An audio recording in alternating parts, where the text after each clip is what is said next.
سمجھنا ہے تاریخی چوریوں اور ڈاکوں کے باوجود بہت بڑے بڑے NROs دیے ہیں. تو اگر صحیح معنوں میں مافیاز کا مطلب آپ نے سمجھنا ہے, قبضہ مافیا کا آپ نے سمجھنا ہے, جو 2018 کے الیکشن میں عوام کے ووٹ پر ڈاکہ ڈال کر پرائم منسٹر ہاؤس پہ جا کے قبضہ کر کے بیٹھ گئے, پاکستان پہ قبضہ کر کے بیٹھ گئے, ان سے بڑا قبضہ مافیا کون ہے؟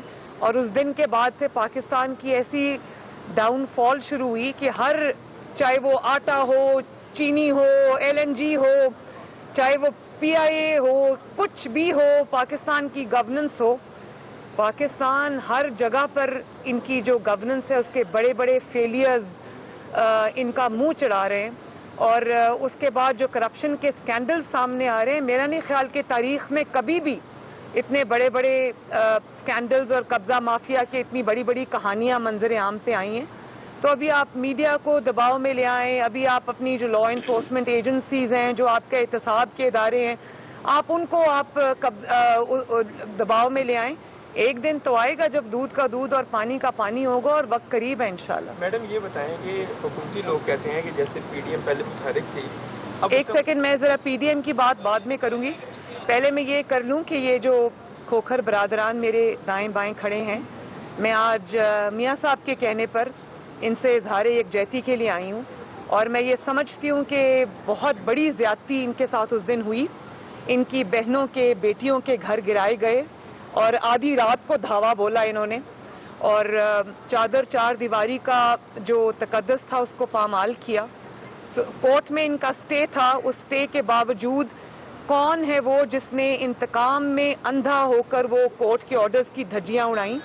میں کورٹ سے بھی یہ درخواست کرتی ہوں کہ اپنی اس تضحیق کا نوٹس لیں, اور یہ بھی آبویسلی کورٹ میں جا رہے ہیں, کورٹ کا فیصلہ آ گیا, ان کے حق میں آ گیا. تو مجھے یہ بھی پتہ چلا ہے کہ یہ جو شخص ہے جس کا نام عمران خان ہے, وہ پرسنلی بیٹھ کے اس سارے آپریشن کو مانیٹر کرتا رہا ہے, اور پہلے کھوکھر برادران کو PMLN کے بہت سارے جو ممبران قومی اور صوبائی اسمبلیز ہیں, اور جو ہمارے سینیٹرز ہیں, بہت سارے ممبرز کی طرح ان کو بھی پہلے دباؤ میں لانے کی کوشش کی گئی. ان کو بھی ہر جلسہ, ہر جلوس کے موقع پر ان کو یہ کہا گیا کہ آپ قیادت کے بیانیے سے اختلاف کر لیں, آپ پارٹی کو چھوڑ دیں, آپ قیادت کو چھوڑ دیں, آپ ایکٹیویٹیز میں حصہ نہ لیں, آپ زیر زمین چلے جائیں. بہت دھمکاتے بھی رہے, لیکن انہوں نے جب پارٹی قیادت اور نواز شریف کا ساتھ چھوڑنے سے انکار کر دیا تو پھر یہ انتقامانہ کارروائی ان کے خلاف کی گئی. میں اس کی سختی سے مذمت کرتی ہوں, اور میں یہ سمجھتی ہوں کہ کفر کا نظام, جیسے کہ حضرت علی رضی اللہ تعالیٰ انہوں نے فرمایا کہ کفر کا نظام چل سکتا ہے, ظلم کا نظام نہیں چل سکتا. تو جو سٹینڈرڈز یہ خود آج سیٹ کر رہے ہیں, ہم نے تو برداشت کر لیے. ہماری اللہ کے فضل و کرم سے 4 سال کی جبر کے باوجود, ظلم کے باوجود, انتقام کے باوجود مسلم لیگ نون سٹینڈز یونائٹڈ. اللہ تعالیٰ کے فضل و کرم سے نواز شریف کے بیانیے پر انہوں نے لبیک کہا, اور اپنی وفاداریاں تبدیل کرنے سے انکار کر دیا. مسلم لیگ کی ہسٹری کے اندر شاید یہ پہلی مرتبہ ہے کہ مسلم لیگ نے ظلم کے آگے, جبر کے آگے, حکومت وقت کے آگے جھکنے سے انکار کر دیا, ٹوٹنے سے انکار کر دیا. تو یہ تو ایک تاریخی ناکامی ہے جو عمران خان کو اور اس کے سارے حواریوں کو فیس کرنی پڑی. انشاءاللہ تعالیٰ آگے بھی ناکام ہوں گے. لیکن میں ایک اور بات بتا دوں کہ مسلم لیگ نون ایک وہ جماعت ہے جس کی جڑیں ہیں عوام کے اندر. اس میں یہ افضل کھوکھر صاحب اور سیف کھوکھر صاحب جیسے وفادار میاں صاحب کے بااعتماد ساتھی بھی ہیں, اور مسلم لیگ نون کی پورے پاکستان کے اندر بہت مضبوط جڑیں ہیں ماشاءاللہ. لیکن تحریک انصاف کا ایسا کچھ نہیں ہے, اور وہ ایک ون مین شو پارٹی ہے, اور جب وہ انسان کمزور ہوگا, ختم ہوگا, جو کہ ہمیں نظر آ رہا ہے, تو یہ پارٹی ٹوٹ کے بکھر جائے گی. مسلم لیگ نون پہ توجہ کرنے کی بجائے ذرا اپنی توجہ آپ کائنڈلی اپنی جماعت کی طرف کریں. اور یہ جو 15-16 لوگوں کا کل گروپ ہے جس نے اپنی ہی پارٹی کے اوپر تحریک وہ جو ایک عدم اعتماد کا جو انہوں نے اظہار کیا, اب اپنی پارٹی پہ توجہ دیں, کیونکہ آگے آگے جب الیکشن آ رہا ہے اور لوگوں کو نظر آ رہا ہے کہ इलेक्शन, जनरल इलेक्शन आने वाला है, तो उसके अंदर कोई भी तहरीक इंसाफ की टिकट लेने को तैयार नहीं होगा। तभी आप ये देखेंगे कि ना ये कोई जलसा कर सकते हैं, ना ये अवाम के अंदर जा सकते हैं। जब भी ये इनके वज़रा और ये अवाम के अंदर जाते हैं, इनको बहुत बड़े रिएक्शन का सामना करना पड़ता है। और आगे आगे जो हालात इनके लिए आ रहे हैं, उसके लिए इनको अपनी पार्टी पे तवज्जो देनी चाहिए। मुस्लिम लीग नून को छोड़ दें, उसमें ये तारीखी नाकामी और शर्मिंदगी का सामना कर चुके हैं। अल्लाह ताला ने का बड़ा फजल है, मुस्लिम लीग नून आज भी पूरी आबोताब के साथ खड़ी है। इन्होंने पूरी 4 साल से हथकंडे आजमा लिए, कुछ कामयाब नहीं हुआ। इंशाअल्लाह ताला अब इनकी अपनी बारी है। मैडम, ये जो पीडीएम वाली बातें हैं, जो अदालत में जा रहे हैं, क्या ये ज़ाती असर पे अदालत जाएंगे या मुस्लिम लीग नून इस केस को टेकअप करेगी? नहीं, मुस्लिम लीग नून तो सियासी तौर पे इस केस को टेकअप करती है। जो अग्रीव्ड पार्टी है, जो अफेक्टेड है, ऑब्वियसली कोर्ट तो वही जाएंगे। मैडम ये जो लेकिन हमारी पूरी मॉरल सपोर्ट, सियासी सपोर्ट, जमात की सपोर्ट, लीडरशिप की सपोर्ट इनके साथ है। मैडम और मेरे किसी भी रुकन पर जहां जुल्म होगा, जहां ज्यादती होगी, मैं चुप नहीं रहूंगी, मैं उनके साथ खड़ी होंगी। मैडम, क्योंकि पीडीएम के प्लेटफॉर्म पे बहुत बड़े जलसे हुए और हुकूमत अब कहती है कि पीडीएम जो है वो आपस में इनके अब झगड़े हो गए हैं, ये हुकूमत की खाली खाम ख्याली है। और दूसरी बात ये कि 2021 आप समझते हैं कि ये इलेक्शन ईयर है? हुकूमत की खाम ख्याली नहीं है, ये हुकूमत की ख्वाहिश है जो दम तोड़ती हुई नजर आ रही है। जाहिर है पीडीएम एक 10 जमातों के ऊपर मुश्तमिल एक अलायंस है, जिसमें हर जमात का अपना मंशूर है, हर जमात का अपनी सोच है, हर जमात का अपना एजेंडा है। लेकिन मैं ये समझती हूँ कि मिसाली इस वक्त जो है वो कोऑर्डिनेशन है। हर इशू को बैठ के हम डिस्कस करते हैं और कोई इल फीलिंग नहीं है, कोई इख्तलाफ नहीं है। अगर सोच का, राय का इख्तलाफ होता भी है तो वो उसको हम बड़े अच्छे तरीके से बैठ के इफ़हाम व तफ़हीम के साथ डिस्कस करते हैं, हल करते हैं। और जहाँ तक हुकूमत का सवाल है, तो हुकूमत की वो क्या कहते हैं ना कि हज़ारों ख्वाहिशें ऐसी कि हर ख्वाहिश पे दम निकले। ये उनकी ख्वाहिश तो हो सकती है कि पीडीएम में कोई क्रैक नज़र आ जाए या पीडीएम के अंदर कोई इनको थोड़ा बहुत भी झोल नज़र आ जाए, लेकिन इंशाअल्लाह ताला हुकूमत की ये ख्वाहिश कभी पूरी नहीं होगी। अच्छा मैडम ये बताएगा कि जस्टिस सही गाना सुनाउल्लाह पंजाब की सतह पर आते हैं, आप आकर इन्हें रेस्क्यू करती हैं, इस बात पे आला काम करती है। देखने में ये आया है कि लाहौर की सतह पर कोई ऐसी मूवमेंट जो है इनके हाथ में नजर नहीं आती। ये लोग जो आपके साथ खाना खाने खड़े फिर इनके हवाले ही लाहौर कर दें ताकि किसी और को रेस्क्यू करने ये तो पहुंच जाए, अगर कोई इनको रेस्क्यू करने नहीं आ रहा। अच्छी तजवीज़ दी आपने, लीडरशिप तक पहुंचाती हूँ। अच्छा मैडम ये बताएगा कि एक कमेटी बनाई गई है ब्रॉडशीट के हवाले से, जिसमें जस्टिस रिटायर्ड ब्रॉडशीट नहीं, उसका नाम है फ्रॉडशीट जो भी है, अजमत सईद साहब को बनाया गया। क्या आप समझते हैं कि कोई नई एक जाल बनाया जा रहा है मियां नवाज शरीफ और मुस्लिम लीग नून के खिलाफ? नहीं, ये जाल नया नहीं है, जाल बहुत पुराना है। ये जाल के अंदर बहुत बड़े बड़े सुराख हो गए, जिसको फंसाने की कोशिश करते हैं। ये जाल उलट के उन्हीं के ऊपर आता है। तो जस्टिस अजमत सईद साहब जो है, उनको कौन नहीं जानता कि कितनी उन्होंने नेक नामी कमाई थी जब वो सुप्रीम कोर्ट के सिटिंग जज थे, और उन्होंने जिस तरह से पर्सनली ज़ाती तौर पे असरअंदाज होकर उन्होंने JIT बनवाई। उन्होंने व्हाट्सएप कॉल्स की, जिस JIT को बदनाम ज़माना JIT को आज तक व्हाट्सएप ज़दा JIT के नाम से याद किया जाता है, उसके बानियों में उनका नाम शामिल था।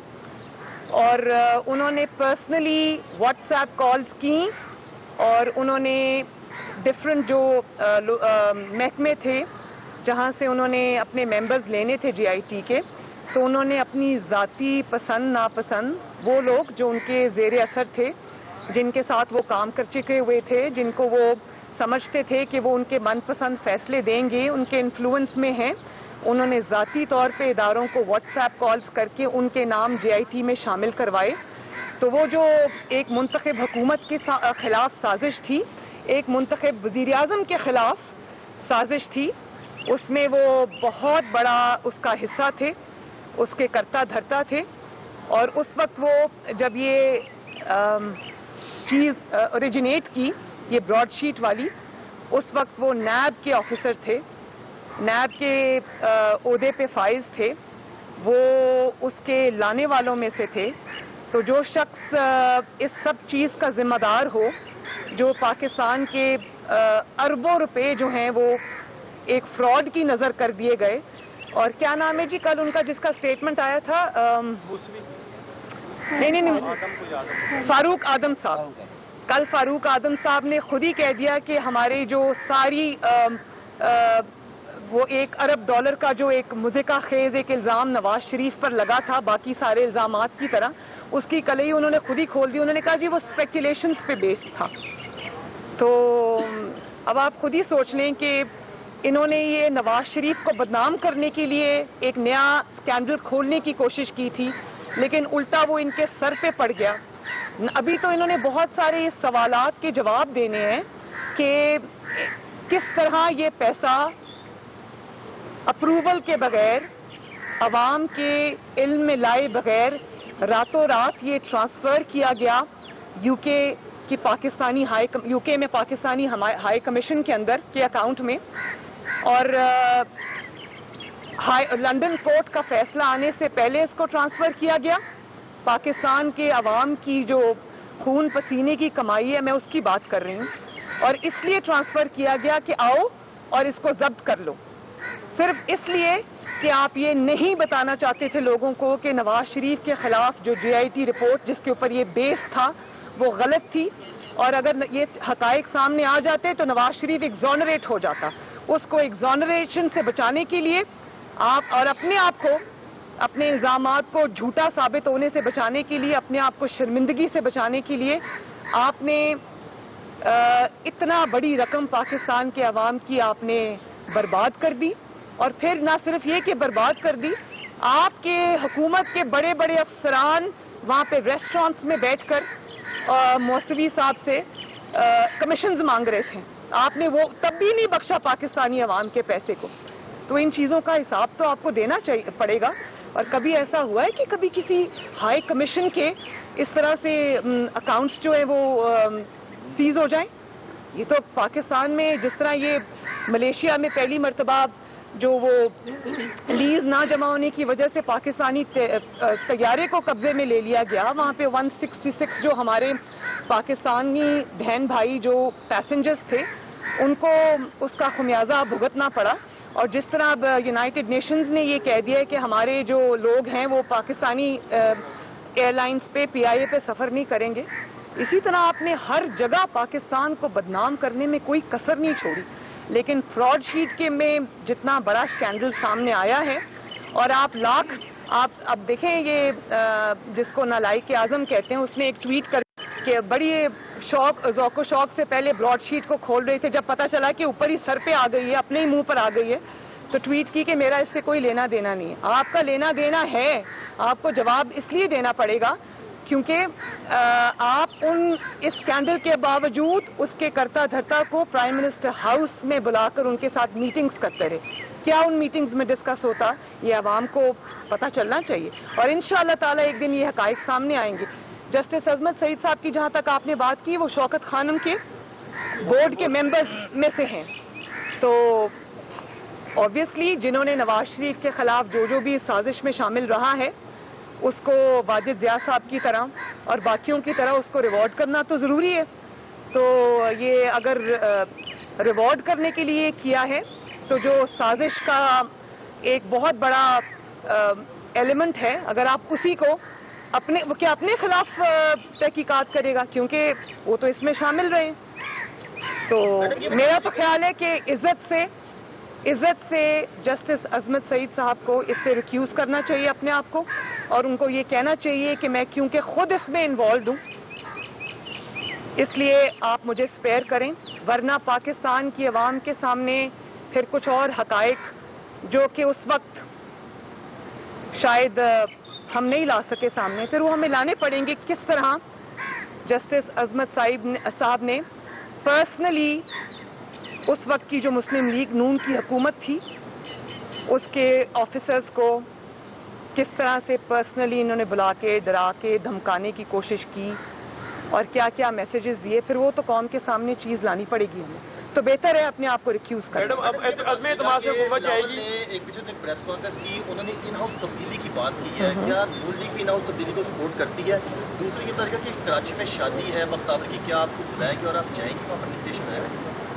دیکھیں جہاں تک بلاول صاحب کی تجویز کی بات ہے جو ان ہاؤس انہوں نے چینج کی بات کی ہے، میں نے بھی وہ ٹی وی پہ سنی ہے، اور اب جب تک پی ڈی ایم کا اجلاس نہیں ہوتا انہوں نے کہا کہ میں پی ڈی ایم کی قیادت کو مناؤں گا، تو میں تو ان کو کہتی ہوں ان کے پاس اگر نمبرز ہیں تو ضرور شو کریں، لیکن ہمیں انتظار کرنا چاہیے پی ڈی ایم کے اگلے سربراہی اجلاس کا جس میں بلاول صاحب یہ اپنی تجویز رکھیں گے جیسا کہ انہوں نے کہا ہے کہ وہ رکھیں گے۔ تو جب وہ یہ تجویز پی ڈی ایم کے سامنے رکھیں گے تو یہ ڈسکس بھی ہوگی وہاں پر جو پی ڈی ایم کی ساری جماعتیں ڈیسائیڈ کریں گی وہ آپ سب کے سامنے آ جائے گا۔ شادی میری نیک خواہشات، میری دعائیں بختیور بھٹو زرداری کے ساتھ ہیں، اللہ تعالیٰ ان کو اس نئے سفر میں خوشیاں دے، ان کو آباد رکھے، خوش رکھے، میری ان کے لیے نیک تمنائیں ہیں۔ میڈم آخری سوال، یہ 2021 جو ہے یہ الیکشن ایئر ہے اور جو بیوروکریسی اس وقت نون لیگ کو انتقام کا نشانہ بنا رہی ہے، کیا آپ چاہیں گے کہ ان کے خلاف بھی کمیشن بنے کہ یہ جو لوگ سرکاری افسران یوز ہو رہے ہیں آپ لوگوں کے کینڈیڈیٹ کے خلاف کارروائی ہوں؟ دیکھیں جہاں تک بیوروکریسی کا تعلق ہے یا پولیس آفیسرز کا تعلق ہے یا انتظامیہ کا تعلق ہے، وہ جتنے وہ تنگ آئے ہوئے ہیں اس نالائق اور نااہل حکومت سے، وہ شاید ہمیں اس کا اندازہ نہیں ہے۔ اس کی وجہ یہ ہے کہ یہ جو تاریخی نااہلی اور نالائکی ہے اس کا نشانہ، اس کا جو برنٹ ہے وہ ان کو بیئر کرنا پڑتا ہے، اور جو پسند ناپسند کی بنیاد پر یہاں پر آج کل شہباز شریف صاحب جب ہوا کرتے تھے تو میرٹ ہوا کرتا تھا، پولیس آفیسرز کی، انتظامیہ کی جو اپوائنٹمنٹس ہیں وہ میرٹ پہ ہوا کرتی تھیں، لیکن اب یہ ہوتا ہے کہ جہاں پر ضرورت ہوتی ہے، جیسے جب کھوکھر برادران کے اوپر اٹیک کرنا تھا تو یہ پھر یہ دیکھا جاتا ہے کہ کون سا جو پولیس آفیسر ہے یا کون سا جو عہدیدار ہے وہ بہتر طریقے سے استعمال ہو سکتا ہے، تو وہ یہ سمجھتے ہیں، بیوروکریسی بھی یہ سمجھتی ہے، پولیس آفیسرز بھی یہ سمجھتے ہیں کہ انتقام کے لیے وہ استعمال ہو رہے ہیں، اور یہ برنٹ جو ہے وہ ان کو بیئر کرنا پڑے گا۔ آبویسلی لوگ چہرے دیکھ لیتے ہیں، پہچان لیتے ہیں، مارک کر لیتے ہیں، تو اس حکومت کی جو زیادتیاں ہیں، جو انتقام ہے، اس کا جو آبویسلی اس کا جو ذمہ دار ہے ان کو ٹھہرایا جائے گا، تو یہ ان کو بھی ذرا سوچ سمجھ کے گورنمنٹ کے احکامات کو ماننا چاہیے، کیونکہ یہ الزام سارا ان کے اوپر بھی آئے گا، لیکن وہ خود بھی بہت تنگ ہے، میں یہ جانتی ہوں۔ بھائی کا پلاٹ، جو بہنوئی کا پلاٹ ہو، کچھ ہو، کہیں پر جلسہ ہو، کہیں پر بائی الیکشن ہو، پوری انتظامیہ وہاں کی تبدیل ہو جاتی ہے، تو یہ جو اپوائنٹمنٹس ہوتی ہیں نا پروفیشنل آفیسرز کی، وہ ان بنیادوں پر جب کی جائیں گی تو آبویسلی ان کا کریئر افیکٹ ہوتا ہے، اور سب سے زیادہ آئی تھنک افیکٹڈ جو ہیں وہ پنجاب کی بیوروکریسی ہے۔ اچھا، پی ڈی ایم کے جو آنے والا اجلاس، میری ہمدردیاں بیوروکریسی کے ساتھ ہیں۔ 4 فروری کو جو پی ڈی ایم کا اجلاس ہو رہا ہے اس میں کتنے نکات ڈسکس کیے جائیں، کیونکہ سارا پروسیس ہو گیا، استعفے اور لانگ مارچ رہ گئے، اور تنقید بھی کی جا رہی ہے کہ شاید اس پہ اتفاق اور کنسنسس نہیں ہو پا رہا۔ کس چیز کے اوپر؟ استعفوں پہ اور لانگ مارچ پہ، اس پہ کیا؟ لانگ مارچ پہ تو کنسنسس ہے، استعفوں کے اوپر کی ٹائمنگ کے اوپر، اور آبویسلی اب پیپلز پارٹی نے ایک بات کی ہے، ان ہاؤس جو چینج ہے اس کی انہوں نے ایک بات کی ہے، تو پہلے اس کو ڈسکس کریں گے، آبویسلی لانگ مارچ بھی ڈسکس ہوگا، استعفے بھی ڈسکس ہوں گے، اس کا ٹائمنگ بھی ڈسکس ہوگا، اور ساتھ بلاول بھٹو زرداری صاحب کی تجویز بھی ڈسکس ہوگی۔ میڈم آخری بس یہ سوال کہ آپ حکومت کو 5 سال پورے کرنے دیں گے یا یہ 2021 جو ہے یہ الیکشن ایئر ہے؟ ہم اگر حکومت کو 5 سال پورے کرنے دیں بھی تو یہ حکومت اپنی حرکتوں سے 5 سال پورے نہیں کر سکتی۔ جو روز آپ مہنگائی کا طوفان دیکھ رہے ہیں، جس طرح سے لوگ کرپل ہو کے رہ گئے ہیں، جس طرح سے روز پیٹرول، ڈیزل، گیس مہنگی ہو رہی ہے اور اس کی شارٹیج ہو رہی ہے، اور جس طرح سے روزمرہ کے استعمال کرنے کی جو چیزیں ہیں انہوں عوام کی قوت خرید ختم ہو کے رہ گئی ہے، اور جس طرح سے گورننس کا حال ہے، جس طرح سے پاکستان کی پوری دنیا میں رسوائی ہو رہی ہے اس نالائکی اور نااہلی سے، تو یہ حکومت خود ہی اپنے خاتمے کے لیے کافی ہے۔ اگر ہم اس کو 5 سال دینا بھی چاہیں تو یہ اپنے آپ کو 5 سال دینے کو تیار نہیں ہے۔ پنجاب میں تبدیلی کے حوالے سے آپ کے پاس کافی نمبر آف نیمز ہیں پنجاب اسمبلی کے اندر، تو اس میں کوشش اگر چودھری برادران آپ کو اپروچ کریں تو ان ہاؤس تبدیلی کے لیے کوشش کی جا سکتی ہے، وہ بھی جانے چاہیے۔ اور ایک چیز اور، وہ کہہ رہے ہیں چودھری سار کا بھی کیس ہائی کورٹ نے ٹیک اپ کر لیا ہے، پتہ نہیں وہ آ رہے ہیں کانسنس سے، مطلب کل کی جو باتیں ہیں۔ نون لیگ پنجاب میں کوشش کیوں نہیں کرتی نا اس تبدیلی کے حوالے سے؟ نون لیگ یہ سمجھتی ہے کہ جو انہوں نے اپنی ناکامی اور نااہلی سے حال کر دیا ہے ہر چیز کا، तो इतनी आसानी से नून लीग इनको जाने नहीं देगी। ये अपनी जिम्मेदारी से, अपनी नालायकी नाअहली की जिम्मेदारी और इसका बोझ इनको खुद उठाना पड़ेगा। नून लीग इनको बिल्कुल राह फरार नहीं देगी, शहीद बनने का मौका नहीं देगी, ताकि कल को ये बाहर आके ये ना कह सकें कि हमने तो बड़ा काम करना था जी पंजाब में, तो अचानक हमारी हुकूमत गिरा दी गई और हमें हमारे खिलाफ साजिश हो गई और हम ये कर नहीं सके। इनको इनका जो स्याह कारकर्दगी उसका बोझ भी इन्हीं को उठा के अवाम में जाना पड़ेगा। नून लीग इनको राह फरार इख्तियार नहीं करने मैडम, ये तो नया बयानिया आ गया जो पीटीएम का बयानिया था, जो लॉन्ग मार्च इस्तीफे आप कह रहे हैं। नहीं, मैं इन हाउस चेंज की बात कर रही हूँ, मैं इन हाउस चेंज की बात कर रही हूँ। पंजाब में जब इन्होंने बात की है तो अब इसके ऊपर शरारत ना करना। से गिरवी रखवाने का मामला सामने आया तो कल वफाकी काबीना के इजलास में तजवीज़ दी गई कि वज़ीर-ए-आज़म हाउस को या जो ऐवान सदर है उसको किस रखवा दिया जाता? नहीं, वज़ीर-ए-आज़म हाउस या ऐवान सदर तो कौम की अमानतें हैं ना, कौम की वो मलकियत है, उसको क्यों रखें गिरवी? अगर गिरवी रखना है तो बन्नी गाला को गिरवी रख लें। इनकी ज़ाती रिहाइश गाहों को जिनको इन्होंने जालसाजी से रेगुलराइज कराया है और जिसका सबूत ये आज तक नहीं दे सके कि वो किस पैसे से खरीदी हैं, तो उनको गिरवी रख लें। कौम की अमानत को गिरवी क्यों रखना? Thank you.